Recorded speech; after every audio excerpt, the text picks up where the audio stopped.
Hi friends, kitchen queen ಚಾನೆಲ್ಗೆ ಸ್ವಾಗತ. ಇವತ್ತು ಉಬ್ಬಿದ ಪೂರಿ ಹೇಗೆ ಮಾಡೋದು ಅಂತ ಟಿಪ್ಸ್ ಸಕಟ ಹೇಳ್ಕೊಡ್ತಾ ಇದ್ದೀನಿ. ಸ್ಕಿಪ್ ಮಾಡದೆ ವಿಡಿಯೋ ಪೂರ್ತಿಯಾಗಿ ನೋಡಿರಿ. ಯಾರಾದರೂ ಮೊದಲಿಗೆ ನನ್ನ ಚಾನೆಲನ್ನು ನೋಡ್ತಾ ಇದ್ದರೆ ಸಬ್ಸ್ಕ್ರೈಬ್ ಮಾಡ್ಕೊಂಡು ನೋಡಿರಿ. ಪಕ್ಕದಲ್ಲೇ ಇರುವ ಬೆಲ್ ಐಕನ್ ಅನ್ನು ಕ್ಲಿಕ್ ಮಾಡಿ ನಾನು ಮಾಡುವ ರೆಸಿಪಿಗಳ ನೋಟಿಫಿಕೇಶನ್ ನಿಮಗೆ ಬರುತ್ತದೆ.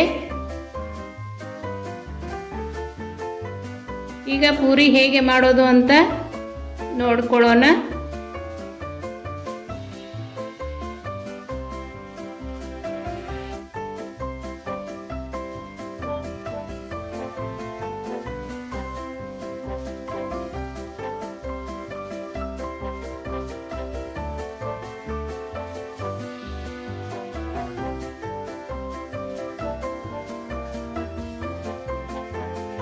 ಮೊದಲಿಗೆ ಯಾವ ಅಳತೆಯಲ್ಲಿ ಗೋಧಿ ಹಿಟ್ಟನ್ನು ತೆಗೆದುಕೊಂಡಿರುತ್ತೀರೋ ಅದೇ ಅಳತೆಯಲ್ಲಿ ಮೈದಾ ಹಿಟ್ಟನ್ನು ತೆಗೆದುಕೊಳ್ಳಬೇಕು.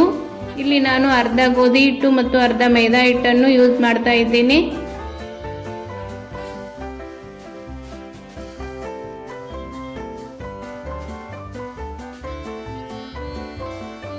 ಇಲ್ಲ ಪೂರ್ತಿ ಗೋಧಿ ಹಿಟ್ಟಿನಿಂದನೂ ಮಾಡಿಕೊಳ್ಳಬಹುದು. ಟಿಪ್ ನಂಬರ್ 1, ಇದಕ್ಕೆ ನಾನು 3 ಸ್ಪೂನ್ನಷ್ಟು ಚಿರೋಟಿ ರವೆಯನ್ನು ಹಾಕಿಕೊಳ್ಳುತ್ತೇನೆ.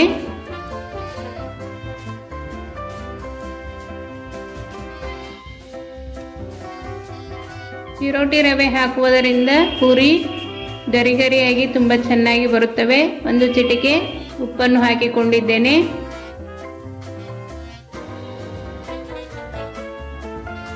ಟಿಪ್ ನಂಬರ್ 2, ಇದಕ್ಕೆ 1 ಸ್ಪೂನ್ನಷ್ಟು ಸಕ್ಕರೆಯನ್ನು ಹಾಕಿಕೊಳ್ತಾ ಇದ್ದೇನೆ.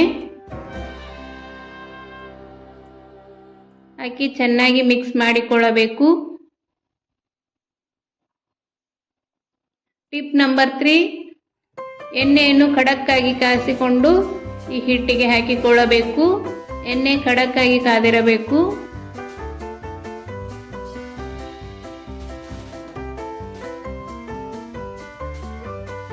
ಈಗ ಇದನ್ನೆಲ್ಲ ಚೆನ್ನಾಗಿ ಮಿಕ್ಸ್ ಮಾಡಿಕೊಂಡು ಹಿಟ್ಟನ್ನು ಚೆನ್ನಾಗಿ ನಾದಿಕೊಳ್ಳಬೇಕು.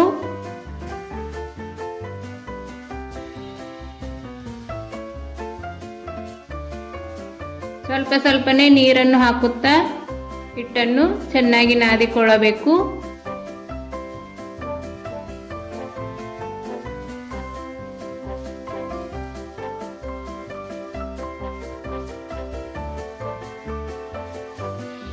ಪೂರಿ ಜೊತೆ ಕುರ್ಮಾ ಹೇಗೆ ಮಾಡೋದು ಅಂತ ನನ್ನ ಚಾನೆಲ್ನಲ್ಲಿದೆ.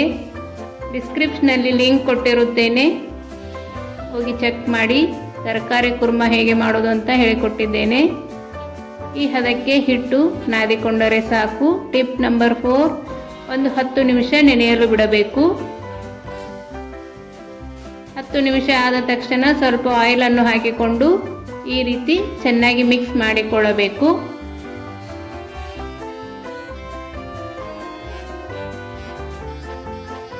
ಈಗ ಚಿಕ್ಕ ಚಿಕ್ಕ ಪೇಡೆಗಳಾಗಿ ಮಾಡಿಕೊಳ್ಳೋಣ. ಈ ರೀತಿ ಮೊದಲೇ ಮಾಡಿ ಇಡುವುದರಿಂದ ಎಲ್ಲ ಪೂರಿಗಳು ಒಂದೇ ಸೈಜ್ನಲ್ಲಿ ಬರುತ್ತವೆ.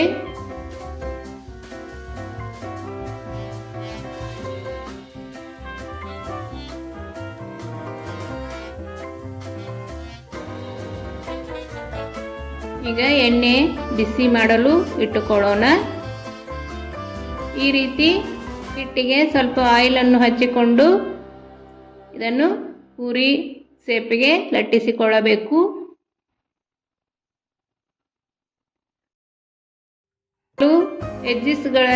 ಎಡ್ಜಸ್ಗಳು ಮಾತ್ರ ಲಟ್ಟಿಸಿಕೊಳ್ಳಬೇಕು. ಇದು ಒಂದು ಟಿಪ್ಸ್. ಸೆಂಟರ್ನಲ್ಲಿ ದಪ್ಪಗೆ ಇರಬೇಕು, ಸುತ್ತಲೂ ಲಟ್ಟಿಸಿಕೊಳ್ಳಬೇಕು. ಹೀಗೆ ಲಟ್ಟಿಸುವುದರಿಂದ ಪೂರಿ ಚೆನ್ನಾಗಿ ಉಬ್ಬಿಕೊಳ್ಳುತ್ತದೆ. ಈ ರೀತಿ ಆಯಿಲ್ ಮೇಲ್ಗಡೆಯಿಂದ ಹಾಕುವುದರಿಂದ ಪೂರಿ ಚೆನ್ನಾಗಿ ಉಬ್ಬಿಕೊಳ್ಳುತ್ತದೆ. ನೋಡಿ ಎಷ್ಟು ಚೆನ್ನಾಗಿ ಉಬ್ಬಿ ಬಂದಿದೆ. ನೀವು ಈ ರೀತಿಯ ಪೂರಿಯನ್ನು ಒಂದು ಸಲ ಟ್ರೈ ಮಾಡಿ ಹೇಗೆ ಬಂತು ಅಂತ ನನಗೆ ಕಮೆಂಟ್ ಮಾಡಿರಿ. ನಿಮಗೆ ನಾನು ಮಾಡುವ ಅಡುಗೆಗಳು ಇಷ್ಟವಾದಲ್ಲಿ ನಮ್ಮ ಚಾನೆಲನ್ನು ಸಬ್ಸ್ಕ್ರೈಬ್ ಮಾಡಿ, ಶೇರ್ ಮಾಡಿ, ಲೈಕ್ ಮಾಡಿ ಮತ್ತು ಪಕ್ಕದಲ್ಲೇ ಇರುವ ಬೆಲ್ ಐಕನ್ ಅನ್ನು ಕ್ಲಿಕ್ ಮಾಡಿರಿ.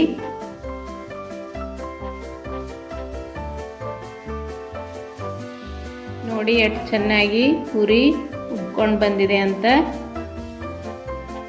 ಈಗ ಉಬ್ಬಿರುವ ಪೂರಿ ರೆಡಿ ಆಯಿತು.